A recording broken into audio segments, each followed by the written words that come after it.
What is your favourite thing about travelling? Oh, not having to go to work every day.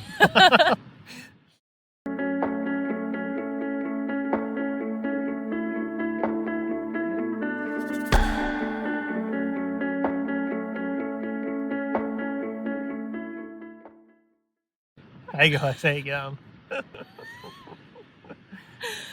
Hey guys, it's Chris and Kelsey from the Inspired Gems Instagram page. We are currently 3 months into our 12-month lap around Australia in our car and our caravan. We are currently somewhere along the Lime coast of South Australia. We are from Bundaberg, Queensland, so we've still got quite a lot more to see, which we're very excited about. So, why did we decide to do a lap?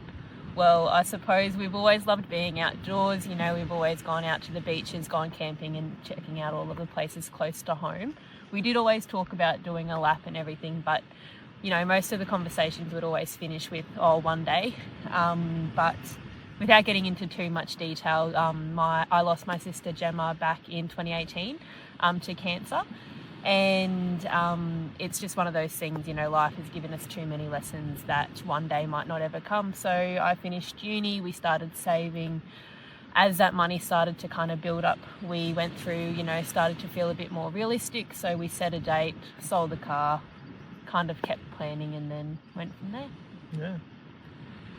Pretty much gave herself 18 months. Yeah, Kelsey said, set the date, just saved heaps, so I worked away a fair bit, and yeah, that helped out real well to buy a car, buy a caravan. And it just all kind of came down to, you know, because we had such a longer period to plan, we, you know, went through, we researched what car to buy, put the car down, ordered the car, next thing was the van, so we went through, you know, did our research, had a look around, bought the van, and then we still had probably a good 12 months after we ordered the van to kind of again just continue to put that money aside. So yeah, we didn't really know what we needed to start with. It was just a matter of saving everything that we had. So yeah, that's it. Tell us about your setup. Chris will be the best person to answer this question. Oh, we got a big truck. Big caravan. Nah, just running with the basics. Got a Ford Everest and kind of did it up sort of thing. Got a bull bar and winch on front and tyres, lift.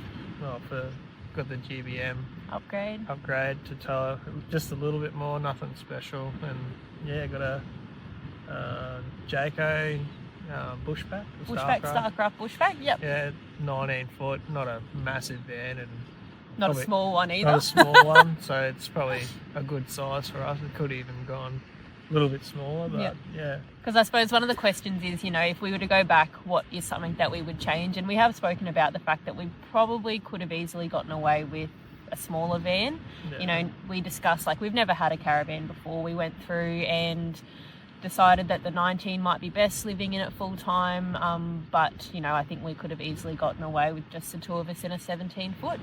And I suppose the 17 foot might have been a bit easier to get in and out of some of the like national parks and a lot of those like smaller sort of sites. Even just having a caravan, like we could have done like a spag or tent, but we're doing it for 12 months, so you kind of want to live a bit comfortable. Yeah. And like if just the weather wise, like we can't pick the weather and we don't want to be miserable. So even though it's kind of and that's the thing, people do it, but it is just one of those. It's achievable, definitely, and we could have done it, but we just wanted to live a little bit comfier. A little bit luxurious. Yeah. We did have the Hilux with the canopy set up and everything like that as well, which was made for those weekend trips and everything like that. So I think one of the questions is going on to say, like, what's been our biggest splurge? And honestly, it would have to be just our setup in general would be the easiest way to answer that question, because we could have gotten away with doing it in the Hilux and everything that we had set up. But it's just a matter of going through, you know, we decided to just be a bit more comfortable. So, yeah. So, where do you find the best camps? probably... We do a bit of research. We look through like your WikiCamps, your Hipcamps. Instagram's always a really good thing as well. Searching the town and heaps of reels pop up and you look at it and you go, wow, that looks great, we should go there. And obviously we look through our Big Lap Bible as well to make sure, you know, where's might be somewhere close by, because then Big Lap Bible is really good with having some landmarks and everything like that we can do, see. And some awesome recommendations of like coffee shops and stuff, which has always been really nice in amongst the process as well. So we do a little bit of research, although mind you, we're only normally a day ahead. So we haven't even booked where we're staying tomorrow night, which is kind of the fun of it. Makes it a little bit stressful sometimes, but overall it's landed us in some pretty cool spots. What types of camps do we stay in? All types. Like we were pretty heavy into like a paid caravan at the start, but we weren't real... I don't know, we're first off doing it, so we were that's just easy as booking a caravan site and doing that for a couple of weeks or that. But obviously it all adds up with terms of pricing, and we've now probably done a bit more of a mixture. We've done, you know, some showgrounds, some free camps, some low cost camps, a couple hip camps thrown in amongst it. National parks. But it's even getting in there too, like there's national parks where you're only allowed to take a tent sort of thing, and like even just access with a caravan. But we're getting the hang of it though, and we're learning to love a lot more of the off-grid sort of stuff, which we're definitely getting into the hang of. The first few weeks we probably spent a bit too much time in caravan parks and those sorts of things, but we didn't really know what to expect when it came to all of that. But when you're paying $40-50 a night just to kind of have a piece of grass, it's always obviously a bit nicer to go somewhere where it gives you better views and access points and everything like that. So, yeah, but it's been trial and error. I suggest for people that are doing it to just get into it and find the rhythm. Yeah, find the rhythm, and don't just go straight to a caravan site. Find a nice place on the beach like this. We're literally not too far from here, so it's been we've definitely gotten out of our comfort zone a little bit more, which has been really good. Are we travelling with a dog? No, we are not. We have left our beautiful Labrador in the care of my parents back home. Although I'm sure she doesn't even know that we're gone, because she's probably treated like royalty. But I think knowing what we do now, we could have brought her along. Could have, but I feel like it's still a little bit difficult. Like, say you want to go somewhere like national park, even to like a pub for a meal, and you leave I don't know. We wouldn't want to leave her behind. Like leaving her behind, sort of thing, and it'd just be harsh on her. Yeah. Even with like with work. Yeah, we've picked up a bit of work along the way. Leaving it at home, it wouldn't feel right. And I feel like it would just be one of those things like what would maybe then have to share work or something like that, or he works and I have the day off, or vice versa, which then gets just a bit tricky. But again, people do it, and I think that when we do more trips once we get home, we'll definitely bring her along. Oh, definitely. Yeah. Okay, one of our actual most, what do you reckon, asked questions by a general public whenever you're kind of saying like, oh yep, we're doing a lap around Australia, how can you afford it? Oh, how are you doing that? Yeah. We've been asked if we've won the lotto, but it all just comes down, like, again, we had 18 months to plan. We just saved. And we were lucky enough to be in the position where we moved back in with my parents for the year. So that, again, saved a bit more money. But then at the same time, we've also gone through and we've picked up work kind of along the way as well. So Chris is an electrician. I'm a physio.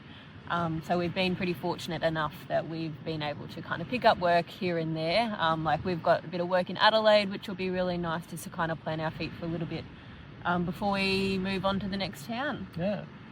Okay, so what do you spend per week? Give a breakdown of costs. So our biggest expense really, fuel. Yeah, the main one. Yes.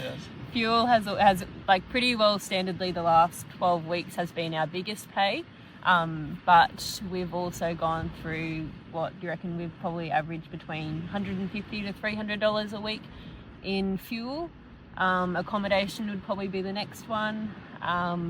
Again, we kind of favoured caravan parks at the start, but we're definitely getting better at our spendings of that. Groceries, alcohol.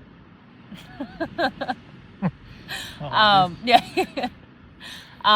Groceries, alcohol, dining out. We're also a little bit bad at sometimes. We try and say that we'll be good, and then we'll, go for a pub feed that'll turn into 1 or 2 drinks, and then of course that all adds up. but they're just good pubs, so you have to do it anyway. Yeah, exactly. It'd be rude not to. Yeah. So